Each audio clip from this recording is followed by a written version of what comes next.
إن الحمد لله نحمده ونستعينه ونستغفره ونعوذ بالله من شرور أنفسنا ومن سيئات أعمالنا من يهده الله فلا مضل له ومن يضلل فلا هادي له أشهد أن لا إله إلا الله وحده لا شريك له وأشهد أن محمدا عبده ورسوله يا أيها الذين آمنوا اتقوا الله حق تقاته ولا تموتن إلا وأنتم مسلمون يا أيها الناس اتقوا ربكم الذي خلقكم من نفس واحدة وخلق منها زوجها وبث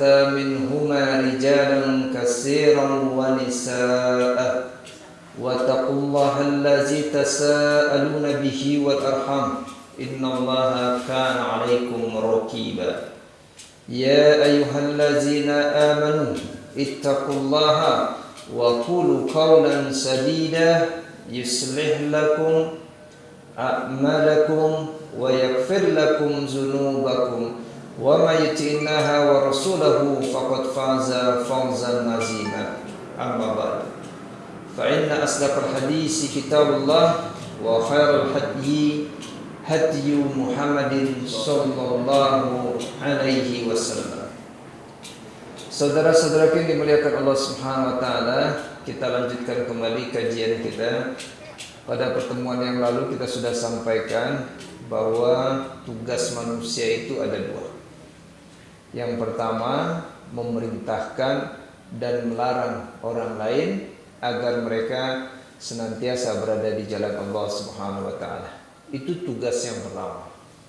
Dan tugas yang kedua, memerintahkan dan melarang dirinya sendiri agar senantiasa berada di dalam ketaatan kepada Allah Subhanahu wa taala. Cuma masalahnya banyak manusia yang mereka hanya bisa memerintah, melarang kepada orang lain, tetapi tidak mampu mengaplikasikan pada dirinya sendiri. Maka orang-orang seperti inilah yang dicelah oleh Allah Subhanahu wa taala, ya, dengan awalnya diwakili oleh Bani Israel. Allah Subhanahu wa taala mengingatkan kepada kita, A'udzubillahi samil alim minasyaitonir rajim. Atamuruna an-nasa bil birri wa tansawna anfusakum wa antum tatluna al-kitab afala ta'qilun. Apakah kamu memerintahkan manusia untuk mengerjakan kebaikan, tetapi di sisi yang lain kalian melupakan diri kalian sendiri? Sedangkan kalian mempelajari Alkitab. Tidakkah kalian berpikir, kata Allah Subhanahu wa taala? Kita hanya bisa memberikan nasihat, tetapi tidak mampu menasehati diri sendiri. Orang datang kepada kita, Ustaz, beri saya nasihat. Kata Ustaz, tong ambek-ambekan wae atuh. Kudu sabar urang. Kemudian dikutip hadisnya sebagaimana seorang datang kepada Nabi sallallahu alaihi wasallam untuk diberikan nasihat. Kata Nabi, la takdab, jangan marah. Dia pun sampaikan ke orang tadi, jangan marah. Tong ambek-ambekan, urusan sandal capit ge, kudu ambek-ambekan. Ternyata jauh panggang dari api. Di rumahnya justru dia terkenal suka marah-marah. Istrinya salah menyiapkan telur, urusan telur ge ambek. Hayang nate tadinya teh telur rebus, ku pamajikan nate justru dibikin telur misalkan dadar. Urusan endok ke, padahal sarua endok ulu. Aya jelema model kitu. Maka orang seperti ini difirmankan oleh Allah, "Atamuruna an-nasa bil birri wa tansawna anfusakum wa antum tatluna al-kitab, afala ta'qilun." Saya juga sampaikan kemarin, seorang ibu-ibu datang ke ibu-ibu yang lain, minta diberi nasihat karena suaminya seperti tadi sering marah-marah. Kemudian sang ibu tadi memberikan nasihat kepada ibu yang datang tadi, kudu sabar. Kan beri nasihat nanti ngeunah gitu. Kudu sabar. Keun bae nu ngaranna lalaki sok egois. Urang kudu sabar. Begitu suaminya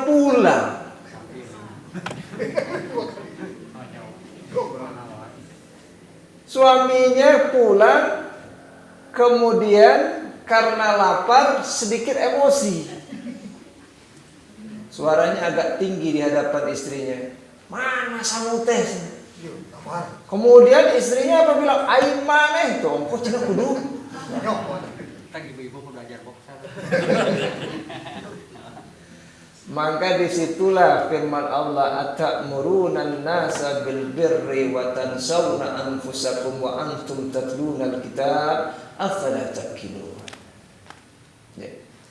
Makanya secara umum kata para ulama, kita sampaikan kemarin, walaupun ayat ini turun berkaitan dengan Bani Israel, tapi dia itu bersifat umum bagi setiap orang.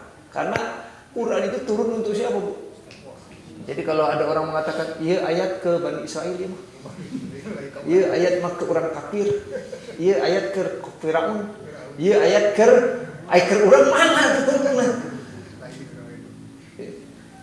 Ayat itu untuk diambil pelajaran, turunnya untuk kita. Ya.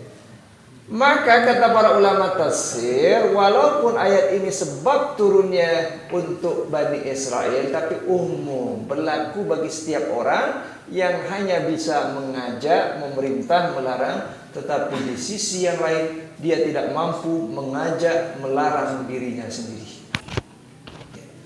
Sehingga Allah Subhanahu wa taala berfirman di dalam Al-Qur'an, "Kabura maqtan indallahi an taqulu ma la taf'alun." Sungguh benci, sungguh besar kebencian di sisi Allah Subhanahu wa taala kamu mengatakan apa yang tidak kamu kerjakan. Ustaz menyampaikan dalil.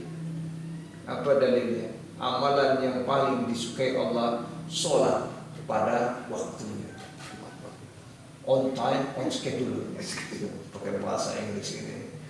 Tapi ternyata ustaz tersebut masih sibuk di balong, masih sibuk di kebun. Di satu sisi dia memerintahkan orang lain sholat tepat waktu, dia sendiri mengundur-undur sholat. Maka dia sebentar lagi jadi undur. Jadi nggak benar. Makanya supaya dakwah ini akan lebih berasa kepada orang lain, kita yang berdakwah harus mengamalkan apa yang kita ucapkan. Ya. Harus kita buktikan. Ya. Jangan sampai cuma bisa ngomong tapi tidak bisa melaksanakan. Nah, ketika kita sudah mulai melaksanakan apa yang kita ucapkan tadi dan kita sampaikan kepada orang lain, nah ada sisi lain. Bahwa ketika kita memerintah melarang orang itu, ada yang mudah menerimanya. Ketika kita larang misalkan seseorang, Pak, itu riba, tinggalkan riba. Maka orang tadi mengatakan, benar Pak, benar Ustaz, itu riba, mohon. Umarga ayat tambahannya luar biasa itu. Astagfirullah, orang tadi istighfar langsung meninggalkan. Ada orang yang diomongkan ribuan kali riba, bang emok, anger kene berkecimpung dengan riba. Sehingga akhirnya bingung mau ketemu si Ibu Mimin. Karena hari Senin harus absen, Selasa absen, gara-gara riba. Nah, nggak aneh. Kenapa nggak aneh? Karena memang ini hak Allah Subhanahu Wa Taala. Makanya di dalam Al-Quran Allah Subhanahu wa ta'ala berfirman, kalau kita baca ayatnya, A'udzubillahi samil alim minasyaitonir rajim. Di dalam surat Al-An'am ayat ke-125. Perhatikan ayat ini. Allah Subhanahu wa ta'ala berfirman, "Faman yuridillahu an yahdiyahu yashrah sadrahu lil Islam. Wa may yurid an yudillahu yaj'al sadrahu dayqan kharajan ka'annama yas'adu fis sama. Kadzalika yaj'alullahu rihsa 'alal ladzina la yu'minun." Perhatikan ayat ini. Barang siapa yang Allah menghendaki akan memberikan kepadanya petunjuk, niscaya dia melapangkan dadanya untuk memeluk agama Islam, untuk menjalankan syariat Islam. Gampang.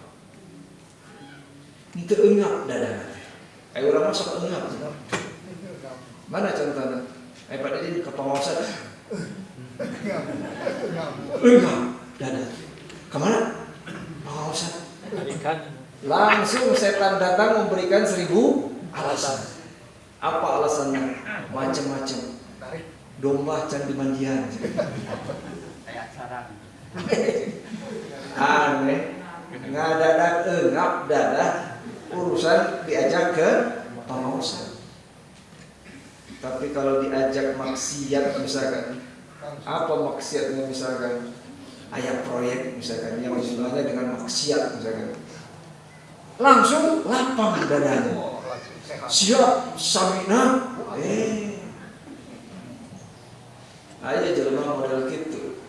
Maka Allah berfirman seperti ini, barang siapa yang Allah menghendaki akan memberikan kepadanya petunjuk, niscaya dia melapangkan dadanya. Jadi begitu ayo orang ke pengajian, siap, lapang dada. Itu enggak. Ayo orang ke mabuk, diajak pengawasan teh, sok enggak. Sesek napas. Oksigen. Diajak ke pengajian dengan oksigen enggak. Tapi eta pemuda diajak maksiat tak aya awewe gelis di dinya. Siap, langsung lapang dada. Begitupun orang yang dilapangkan dadanya ketika seorang suami bangun malam, dipercikan air ke wajah istrinya. Istrinya langsung kaget.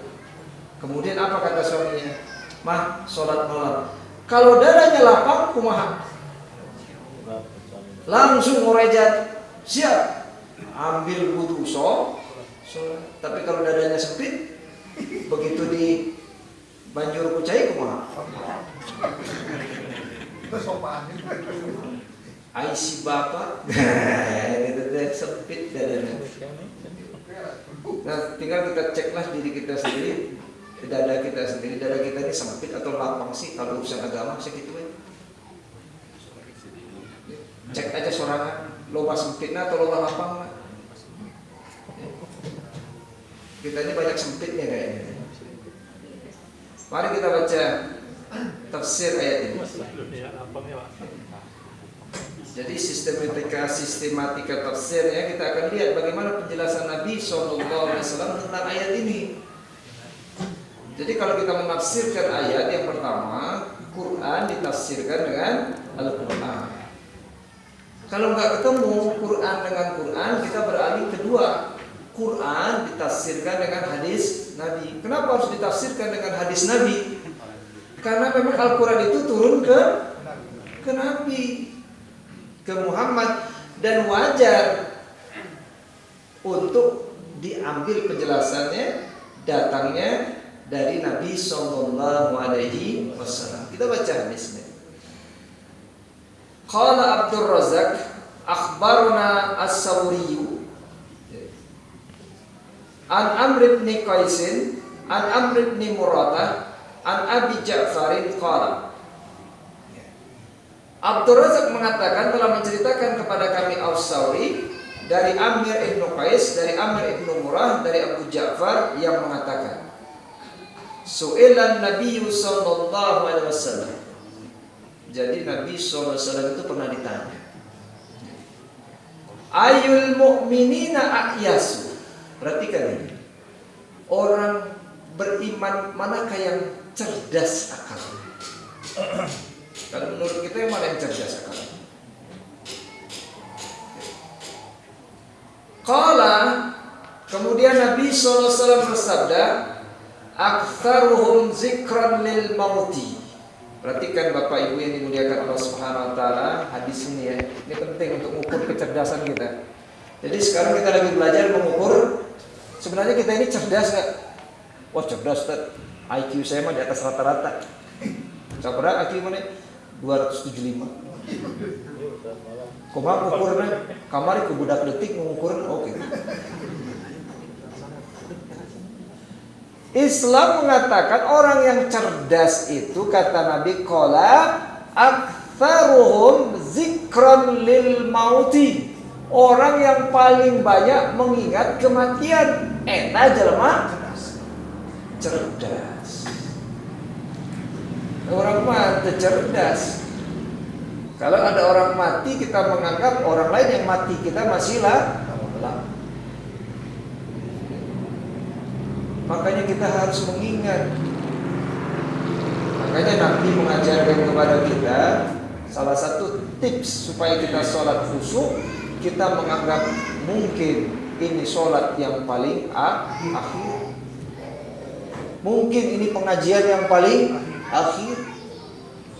Makanya kita nutan, kudu semangat. Isu kayak kene. Itu orang pintar. Jadi sekali lagi kata Nabi, orang pintar itu aktsaruhum zikran lil mauti. Apa Bu? Yang dia di antara kalian itu yang memperbanyak zikir tentang mati. Kalau kita kan enggak pernah mikir mati, mikirnya terus weh. Cenah, nah kan gitu memulai pembicaranya cenah yang gusuran katilunya. Gusuran naon katilu teh maksudna? Nya peluasan tol deui. Eta aki-aki geus umur 75 masih kena ngomong tol gusuran. Sebentar lagi dia sendiri akan digusur dari dunia.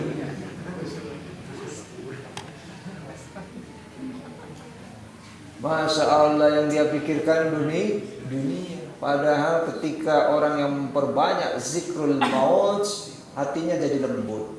Enggak terlalu banyak keinginannya terhadap dunia. Begitu dia cermin, dia lihat wajahnya. Dulu si mama mau si bapak karena otot kawat tulang. Ayeuna nah ke bawah kabeh. Kan otot biasanya naik ka luhur ya teh kan? Ngaplek kan zikrul maut, ya Allah tanda-tanda. Cermin, lihat tuh Pak Didin. Rambut geus bodas kabeh. Lihat jenggot, saya juga jenggot. Nah, saya bodas itu. Ini artinya apa? Tanda sudah datang. Sehingga keinginan kita terhadap akhirat itu makin menggebu. Dan keinginan terhadap dunia makin bisa dikurangi. Akhirnya terbalik kurang. Ngarah ketinggalan ngora dicet hidung keur. Wah. Kudu lebih kencang pakai kolagen. Macam-macam. Pakai kolagen untuk kencangkan kulit. Kumaha geus ini kencang anger ini. Lari ke korset. Dikuat-kuatkan. Ada kemarin saya lihat di di postingan. Ternyata kalau mau sispek itu ada bajunya. Yang tadinya gemuk gitu langsung ketinggalan sispek. Wah, ya halus sih. Baju. Aki-aki yang sispek kan. Maka ketika kita cermin, kita lihat ya Allah, pertemuan denganmu mungkin segera akan datang. Sementara ibadahku keteteran, ya Allah. Baca Quran sebulan sekali tidak terpenuhi targetnya, ya Allah. Tidak pernah khatam Quran sebulan sekali. Ibu, sebulan seberapa kali? Setahun? Lumayan lah setahun sekali. Tidak kecapai targetnya misalkan untuk sholat malam. Maka kita menangis pada saat itu. Ingat, jangan-jangan kalau saya dipanggil saya belum siap. Tidak pernah tergetar hatinya untuk berinfak, bersedekah. Senang saja lihat tabungan nolnya loba. Tiap hari dia tanya ke suaminya, nambian nol lah cina. Nah, maksudnya nambian nol nah. Nah itu orang bodoh kalau pandangan Islam. Kalau orang cerdas itu dia berpikir bagaimana hartaku yang banyak ini bisa mengangkat derajatku nanti di yaumil akhir. Itu orang pintar. Ya. Nah kalau begitu pertanyaannya, kita ini orang pintar, orang menurut pandangan syariat ya. Wah, kita mah akhirnya ngasih semangat ke suaminya itu bukan ibadah. Pak, tong kedul atau ngaos teh ke masjid, nges janji hayang ngaos tapi nges 2 tahun can muncul wae. Kita ngasih semangat ke istri kita urusan dunia, maju Pak. Jangan kalah sama tetangga sebelah tuh. Jangan kalah, batur beli motor, orang beli mobil. Maju terus pantang mundur. Itu orang bodoh seperti itu. Kemudian yang kedua kata Nabi, wa aktsaruhum lima ba'da istidadan. Ya. Kemudian yang berikutnya, dan yang paling banyak membekali dirinya untuk kehidupan sesudah mati. Nah itu orang pintar dalam Islam. Jadi yang pertama kali mengingat mati, dan yang kedua mempersiapkan diri supaya bekalnya banyak. Karena suatu saat kita akan naik ke mizan, Ibu, Bapak. Mizan itu ditimbang amal kita. Kita butuh berbagai macam amal kebaikan. Sementara kita hari Ahad dihabiskan jeng refreshing cenah. Refreshing ka mana ce? Eta cenah aya wisata baru cenah. Aduh, di mana ce? Eta Cijambu cenah. Di mana Cijambu? Aya taman. Ngaduh. Terus aya naon deui nya? Urang botram yuk. Habis botram 24. Padahal bukankah tempat yang paling bagus di atas muka bumi adalah bukan berarti nggak boleh ya kita datang ke tempat wisata. Tapi sekali-sekalilah kita ajak keluarga kita, mah hari libur orang ke masjid etikaf. Apa kata istri kita? Bapak eling teu? Bapak teh eling mah. Ini teh eling teh si mama sebenarnya. Kemudian qala wasu'ilan nabiyyu sallallahu alaihi wasallam an hazihil ayah. Nah, kemudian Nabi sallallahu alaihi wasallam ditanya tentang ayat ini, tentang surat Al-An'am ayat 125 ini. Jadi tafsirnya melalui jalur dari Nabi kita Muhammad sallallahu alaihi wasallam. Ketika ditanya, "Faman yuridillahu ayyahdiyahu yashrah sadrahu lil Islam." Barang siapa yang Allah menghendaki akan memberikan kepadanya petunjuk, niscaya dia melapangkan dadanya untuk memeluk agama Islam. Apa kata Nabi? Wa qalu, kemudian para sahabat bertanya, kaifa yashrahu sadrahu ya Rasulullah? Wahai Rasulullah, apakah yang dimaksud dengan melapangkan dadanya? Jadi bukan lapang dada karena kita latihan, dadahna lapang. Dengarkan apa yang disampaikan oleh Nabi sallallahu alaihi wasallam. Qala nurun yu'zafu fihi. Kata Nabi, makna yasrah di situ adalah merupakan satu nur yang dipancarkan ke dalam dadanya. Fayansarihu lahu wa yanfasihu. Sehingga dada orang bersangkutan menjadi lapang dan mau menerima. Ya. Jadi lapang dan mau, nasihat baik mudah diterima. Misalkan saya nasihati, terdatang wae ke pengawasan atau orang yang dadanya lapang langsung menerima, ya insya Allah saya akan datang. Orang yang dadanya sempit, kan gitu tuh. Ayo Pak Aep orang ngaos, dadana sempit. Orang ngajak Pak Subi orang ngaos, dadana sempit. Tapi kalau orang yang dadanya lapang, ayo siap. Malah dia dulu yang datang. Tapi ada juga yang datang, batur teh geus bubar memang dihaja, terus bubar cenah. Ai maneh geus nyawa ngaji teh jam sabaraha. Kemudian qalu fahal lidzalika min amaratin yu'rifu biha. Kemudian para sahabat bertanya, tanda-tanda yang menjadi alamatnya apa? Orang tadi nur, dadanya lapang tadi kumaha? Perhatikan kata Nabi, qala al-inabatu ila daril khududi wa tajafi an daril gururi wal istidadu lil mauti qabla liqa'il mauti. Rasulullah SAW menjawab melalui sabdanya, orang tersebut selalu ingat hari kembali ke alam kekekalan, menjauhi keduniawian yang memperdayakannya, dan membekali diri untuk menghadapi kematian sebelum maut datang menjemputnya. Itulah orang yang dilapangkan dada. Sekali lagi saya baca lagi ini, jadi jelas yang dilapangkan dadanya itu apa? Kata Nabi yang pertama, al-inabatu ila daril khududi. Selalu ingat hari kembali ke alam kekekalan. Kadang-kadang maaf saudaraku yang dimuliakan Allah Subhanahu wa taala, kadang-kadang kita ini enggak eling bahwa kita ini akan mati. Kita ini merasa kita ini bakal hidup terus. Makanya kalau ditanya kumaha mungkinnya hari Rebo, siap lah Rebo mah pasti orang kadinya. Aing mah Rebo teh 6 hari lagi misalkan, langsung saja mengatakan pastilah orang tadinya. Apa enggak sadar kamu kalau malam nanti kamu mati gimana? Nah, orang yang dilapangkan dadanya selalu ingat hari kembali ke alam kekekalan. Bahwa dia tahu persis dunia ini hanya tinggal menunggu doang. Kita ini kan antri Pak, Bu. Benar enggak? Sudah berapa banyak saudara kita yang sudah jalan dulu kan? Kita akan menyusul. Makanya kalau kita datang ke kuburan, apa doanya Bu? Doa akhir dan doa ke kuburan itu, insya Allah kami akan menyusul.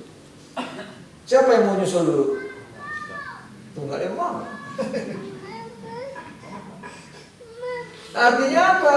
Kita ini nunggu. Maka mumpung kita masih dikasih umur, masih ada waktu untuk berbekal yang lebih banyak. Apa mau nunggu kita mati dulu? Begitu mati kita baru berkata, ya Allah, hartaku yang di Sawalaga bawa kabeh, bagikan ke yatim piatu. Hartaku yang ada di misalkan Ciherang, kabeh. Begitu waktu dia masih hidup, gara-gara batas saja ributnya luar biasa. Eta sabaraha satu bakna cenah euy jelema. Nah, orang seperti itu dia akan nyesal nanti. Jadi sekali lagi, ciri orang yang dilapangkan dadanya selalu ingat hari kembali ke alam kekekalan, menjauhi keduniaan yang akan memperdaya dirinya. Jadi memperdaya dirinya itu menjebak dirinya sehingga dirinya jauh dari ketaatan. Dan membekali diri untuk menghadapi kematian sebelum maut datang menjemputnya. Nah gitu. Kemudian kita lihat tafsir yang lain. Di dalam tafsir dijelaskan, "Faman yuridillahu an yahdiyahu yasrah sadrahu lil Islam." Barang siapa yang Allah menghendaki akan memberi kebaikan kepadanya petunjuk, niscaya dia melapangkan dadanya untuk memeluk agama Islam. Maksudnya kata para ulama tafsir, yuyassirhu lahu wa yunassidhu wa yusahhilhu lidzalika fahadhil alamatun 'alal khairi. Yaitu memudahkan jalan baginya untuk memeluk Islam, memberinya semangat serta melancarkan untuk memeluknya. Hal ini merupakan alamat kebaikan bagi orang yang bersangkutan. Perihalnya sama dengan makna yang terkandung di dalam ayat lain, yaitu firman Allah Subhanahu wa taala di dalam surah Az-Zumar ayat 22, Afaman sarahallahu sadrahu lil Islam fahuwa ala nurim min rabbih. Maka apakah orang yang dibukakan Allah hatinya untuk menerima agama Islam, lalu ia mendapat cahaya dari Rabb-Nya. Kemudian dalam ayat yang lain Al-Hujurat ayat ke-7, walakinnallaha habbaba ilaikumul imana wa zayyanahu fi qulubikum wa qarrahu ilaikumul kufra wal fusuqa wal isyana ulaika humur rasyidun. Tetapi Allah menjadikan kalian cinta kepada keimanan. Nah, ini orang yang lapang dadanya gitu. Jadi kalau urusan kebaikan, keimanannya itu langsung nyantol. Ya. Tapi kalau yang sesak seperti itu tadi, sesak jeung sesak gitu. Dan menjadikan iman itu indah di dalam hati kalian. Iman itu indah di dalam, salah satu ciri indahnya iman itu kalau dibacakan ayat suci Al-Quran hatinya bergetar. Ibu bergetar, bapak bergetar dibacakan Quran. Saya malah lebih bergetar kalau ada yang lagi hutang, Ustaz. Jadi kieu itu urusanna gitu kan. Ini orang yang imannya itu indah dalam hati itu begitu dibacakan ayat suci Al-Quran bergetar. Langsung itu nangis. Langsung dia ingat dosa-dosanya. Itu indah sekali iman seperti itu. Langsung ketika dibacakan ayat-ayat tentang janji-janji Allah, tentang bagaimana kenikmatan sorga, langsung hatinya mengimaninya. Dia berdoa kepada Allah agar dia dimasukkan sebagai orang-orang yang berhak untuk mendapatkan kenikmatan tersebut. Itu serta menjadikan kalian benci kepada kekafiran, kefasikan dan kedurhakaan. Nah, ini juga salah satu ciri orang yang hatinya lapang. Kalau dia melihat ada kekafiran, kefasikan, kedurhakaan, dia nggak terima. Kalau kita nonton, begitu ada maksiat, kakalan nonton. Sekarang banyak sekali nggak berani kita negor-negor kemaksiatan itu kan. Ya, banyak kemaksiatan didiamkan gitu kan. Dan kedurhakaan mereka itulah orang-orang yang disebut ulaika humur rasidun ar-rasiduna. Makanya kita kasih nama masjid kita ar-rasiduna. Ya, artinya orang-orang yang diberi petunjuk oleh Allah Subhanahu wa taala. Wa qala Ibnu Abbas radhiyallahu anhuma fi qawlihi faman yuridullahu an yahdiyahu yashrah sadrahu lil Islam yaqulu ta'ala yuwassi' qalbahu lit tauhidi wal imani bihi. Ibnu Abbas radhiyallahu anhu sehubungan dengan makna firman-Nya, barang siapa yang Allah menghendaki Allah memberikan kepadanya petunjuk, niscaya dia melapangkan dadanya untuk memeluk agama Islam. Beliau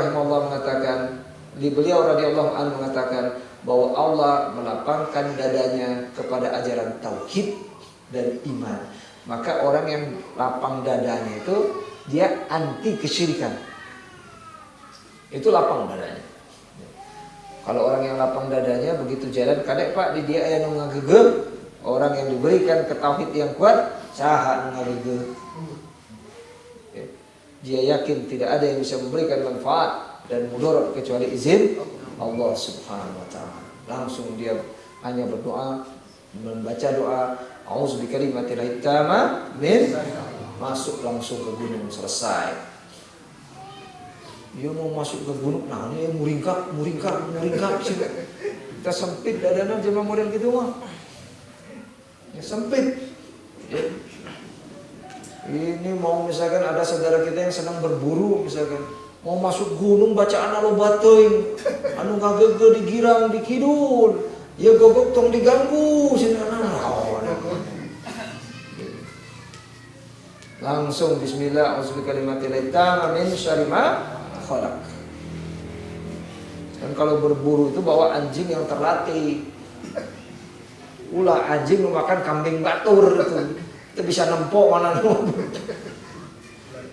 Jadi Islam mengajarkan gitu. Ya. Makanya dalam Islam itu Anjing kalau kita lepaskan dengan mengucapkan asma Allah dan dia terlatih, kemudian dia menangkap buruan tadi, maka buruan itu halal untuk kita makan. Ya. Tapi kalau yang nggak terlatih, dia makan untuk dirinya sendiri, bukan untuk orang yang melatih. Tapi kadang-kala anjing buruan kakak ngejar ucing saya, atau itu anjing itu mana anjing berburu terkira. Ayah berburu di dia kan pernah, nah ucing orang beak gitu. Makanya belajarlah agama Islam, jadi tahu bagaimana tata cara. Hal yang sama telah dikatakan oleh Abu Malik dan lainnya, yang bukan hanya seorang makna ini sudah jelas kata beliau. Kemudian perhatikan ini yang berikutnya. Wa may yurid ayyudillahu yaj'al sadrahu dayyikan kharajan. Dan barang siapa yang Allah kehendaki Allah kesesatannya, dikehendaki Allah kesesatannya, niscaya Allah menjadikan dadanya sesak lagi sempit. Sesak lagi sempit. Tiba-tiba orang datang ke rumah kita minta sumbangan. Saya mau tanya sama kita, sesak atau lapang dada kita? Sekali lagi, ada orang datang minta sumbangan, dia tes sumbangannya jadi urusan dengan agama, bukan urusan jadi ngundang penyanyi dangdut misalkan ya, atau penyanyi lain ini dan itu, tapi urusannya dengan agama. Kira-kira dada kita sesak atau lapang? Bu, sesak lapang. Saya mah enggak sesak, ngan ungap, ini sampai ke sesak. Harusnya dada kita lapang kan ya. Enak dia teh. Dia teh badai ngabangun masjid. Kalau rasanya masjid anu biasa dipakai sudah rusak gini-gini, dan alhamdulillah jamaahnya juga bagus, pengajiannya gini. Saya nyumbang. Saya berani nyumbang 100 juta. Ayah duitnya daya. Ya mah hoax. Asa kemampuan orang we pokoknya bener keluarkeun. Bu, sekali-sekali latihan yuk. Bapak mau latihan enggak? Kita kan ada duit nih di dompet. Kalau ada orang minta sumbangan enggak usah dilihat. Cokot kabeh aya di dompet. Sanggup? Teu.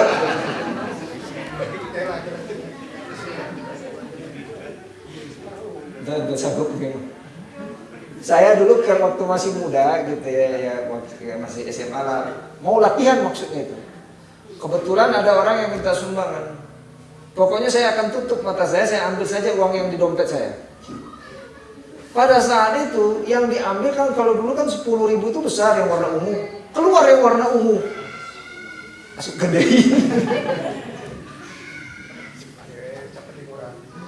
Aku dulu dilatih.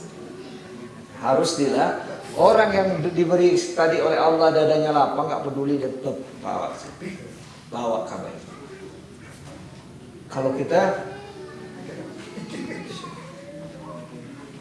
Kalau kita buka dompet dipilih cari, iya tak? Gambar Patimura lah.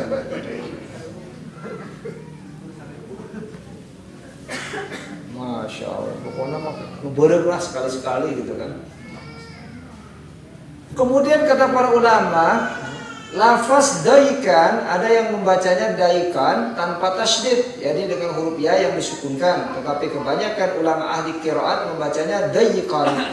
Kedua qiraat ini sama halnya dengan lafaz hainin dan hayyin. Yang artinya di situ dikatakan ya. Dalam tafsir yang lain sebagai ulama membaca haruan yang artinya berdosa menurut apa yang dikatakan oleh Asyaddi. Menurut pendapat yang lain bermakna seperti pada qiraat yang lain, harajan itu harijan artinya tidak dapat menampung sesuatu pun dari hidayah ya. Di situ dikatakan tidak dapat wa huwa allazi la yattasi'u li syai'in minal huda. Tidak dapat menampung sesuatu pun dari hidayah dan tidak ada sesuatu pun bermanfaat dapat menembusnya, yaitu berupa iman. Maksudnya iman tidak bisa menembus hatinya. Nah, situ dikatakan ya. Di situ dikatakan la yanfa'uhu minal iman wa la yanfuzu fihi. Jadi dikumak-kumakan ke mantul mental. Dikasih peringatan teh mental. Itu orang yang dadanya sempit. Kita katakan, sholat itu sudah jamnya ini sekarang. Azan sudah berkumandang, kenapa Anda belum sholat? Anda agamanya apa? Islam. Orang sholat yuk, ayo siap-siap. Nah, orang yang dadanya lapang siap, tapi yang dadanya sempit, maka Pak Iwan di payun. Nges nunggu di payun udah muncul. Padahal kalau kita sampaikan orang yang meninggalkan sholat, faman tarokaha faqad kafara. Barang siapa yang meninggalkan sholat, sungguh dia telah kafir. Walaupun kafirnya tidak mengeluarkan dia dari Islam, ketika dia berkeyakinan bahwa sholat itu hukumnya wajib. Tapi kalau dia mengatakan bukan wajib, dia telah kafir, keluar dari Islam. Orang yang dadanya sempit begitu, hesek diajak sholat. Tapi orang yang dadanya lapang, begitu dengar azan kumaha. Begitu dia lagi kerja, ibu-ibu lagi oseng-oseng, walaupun oseng kangkung, keun bae lah kadek dengan asam urat, oseng-oseng oteng. Allahu akbar, Allahu akbar. Apa dia katakan? Alhamdulillah ya Allah, sudah datang waktu sholat. Kemudian dia jawab apa yang disampaikan oleh muadzin. Itu orang yang hatinya, tapi yang hatinya sempit. Azan deui siapa azan teh? Banyak mas azan deui. Itu orang yang dadanya sempit. Dan jangan-jangan kita ini pada umumnya dadanya sempit. Jadi cahaya keimanan itu tidak full masuknya. Masih dipilah, masih dipilih. Kumaha model kieu itu yang memperjuangkan agama Allah Subhanahu wa taala. Nah, waqad sa'ala Umar bin Khattab radhiyallahu anhu rajulan minal Arabi. Jadi pernah ditanyakan kepada Umar bin Khattab, ya.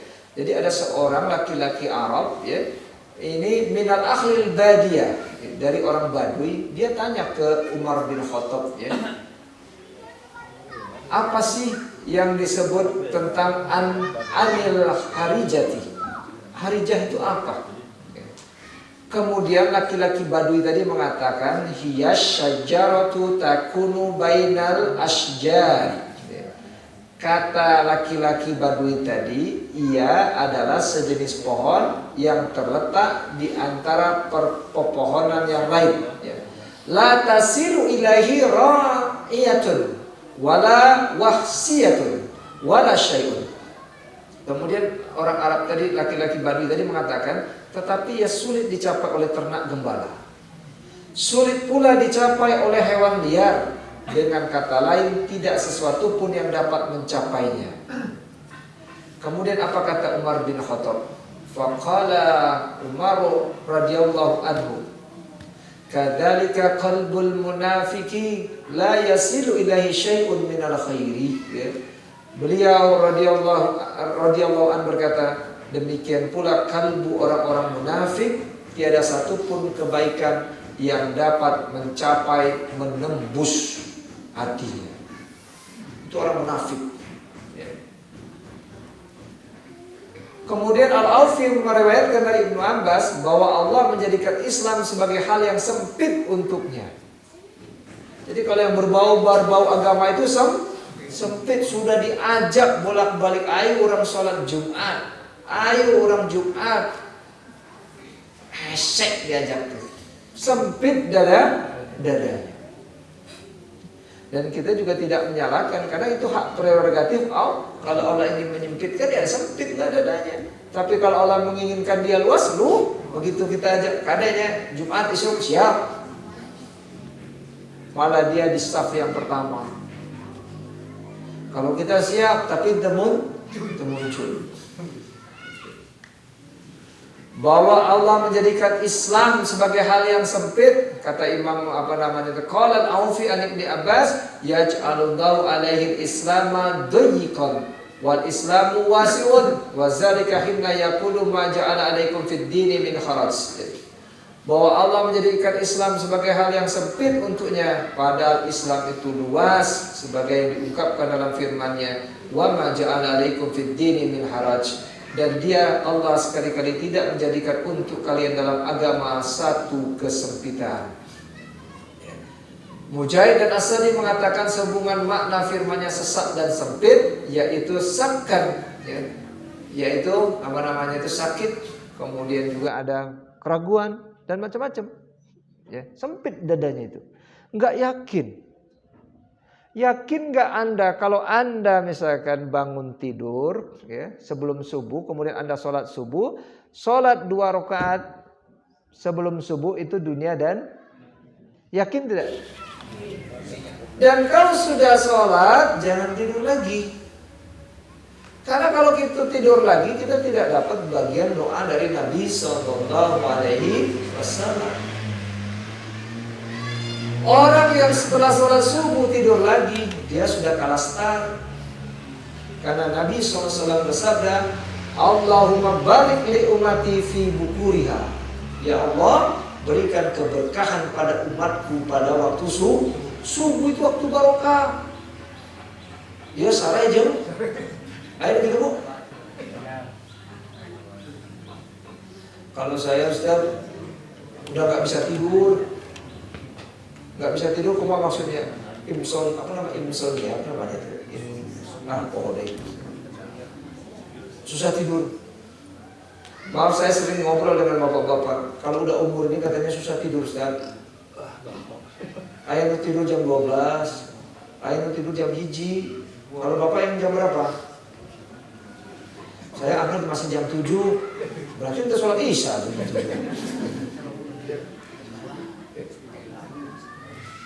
Baik saya sampaikan ke Bapak tadi, Pak, kalau Bapak nggak bisa tidur jam 1 atau tidur cuma sebentar, kemudian bangun lagi jam 2, kade, nggak usah dikeluh kesahkan. Kadang-kala kita berkeluh kesah, kalau kurang tidur bakal kering. Itu ibroh ke kurang. Allah tanya ke orang. Karena dulu waktu muda mungkin kita banyak ketinggalan. Makanya sekarang di umur-umur kita yang tua ini Allah kasih kesempatan untuk nutup kekurangan tadi. Baca Quran, zikir, itu ya kakalah yang sare jam. Sare 8 jam. Umpamanya tidur kirang 8 jam, bahaya. Maaf, saya ingin sampaikan ini. Jadi ada saudara kita, dia seorang profesional lah dalam urusan kesehatan. Dia mewanti-wantikan ke kita waktu itu. Saya nggak usah sebutkan namanya. Dia ahli di bidang. Tidur kudu 8 jam. Kalau nggak masalah katanya pada kesehatan. Dia sampaikan gitu. Kemarin mendengar ngomong gitu ke stroke. Aduh, kata saya, nggak ada hubungannya dengan seperti itu. Artinya apa? Itu ikhtiar manusia. Tapi Islam mengajarkan di dalam Al-Quran, ciri orang yang beriman itu sedikit lambung mereka itu jauh dari tempat tidur. Ayo orang. Makanya kita usahakan ke keluarga kita, kalau subuh jangan lagi ada yang tidur. Kita kalah star kalau tidur. Si bapak tidur, si mama, si Ujang, Asep, tidur kabeh itu. Kompak di guys, eta keluarga pasti nggak akan dapat kemajuan. Kenapa? Dia sudah kalah star. Dia nggak akan dapat kebarokahan sebagaimana doa Nabi Sallallahu Alaihi Wasallam. Kemudian yang terakhir saya ingin sampaikan, Ibnu Mubarak meriwayatkan dari Ibnu Juraid sehubungan dengan makna firman-Nya sesak lagi sempit. Kata beliau rahimahullah, maksud dari daikan kharajan bila ilahin illallah,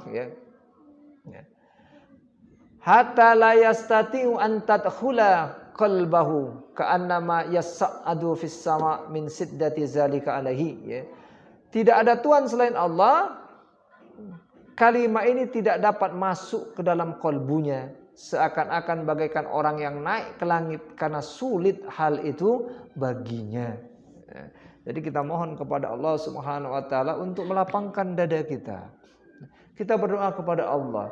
Jadi kalau ada perintah yang datang kepada kita, maka dengan mudah kita kalau ada larangan yang datang kepada kita, dengan mudah kita tinggal. Itu ciri orang yang dadanya diberi kelapangan oleh Allah Subhanahu wa taala. Mudah-mudahan Allah Subhanahu wa taala memberikan kita kekuatan untuk senantiasa diberikan kemudahan agar dada kita ini menjadi lapang. Itu yang bisa disampaikan. Mudah-mudahan ada manfaatnya. Kalau ada kesalahan mohon dimaafkan. Sekali lagi, ketika kita dakwah, kita harus amalkan dulu pada diri kita juga. Dan yang kedua, ketika kita berdakwah, ada orang yang memang mudah dilapangkan, ada orang yang disempitkan oleh Allah Subhanahu. Kalau mereka lagi disempitkan, nggak usah dipaksa-paksa.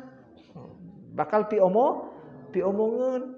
Anak kita misalkan kita bangunkan, dia susah dibangunkan, nggak usah ditinjak-injak. Bangun sia, ditajong segala, malah dipiting segala. Sok, terbangun sia. Dadanya lagi sempit. Ya, maka tugas kita untuk membantu agar lapang dengan memberikan contoh dan kemudian kita berdoa, ya mujibal qulub, wahai yang membolak-balikkan anakku ya Allah, penerus keluarga ini ya Allah, berikan dia kemudahan. Besok mudah-mudahan dia yang membangunkan kita. Pak bangun, kalau orang lu ngambek sarua. Ya, mudah-mudahan apa yang saya sampaikan ada manfaatnya. Kalau ada kesalahan mohon dimaafkan. Aqulu qauli hadza. Sebelum itu ada pertanyaan? Kalau enggak ada itu saja. Aqulu qauli hadza wa astaghfirullah li wa lakum. Assalamualaikum warahmatullahi wabarakatuh.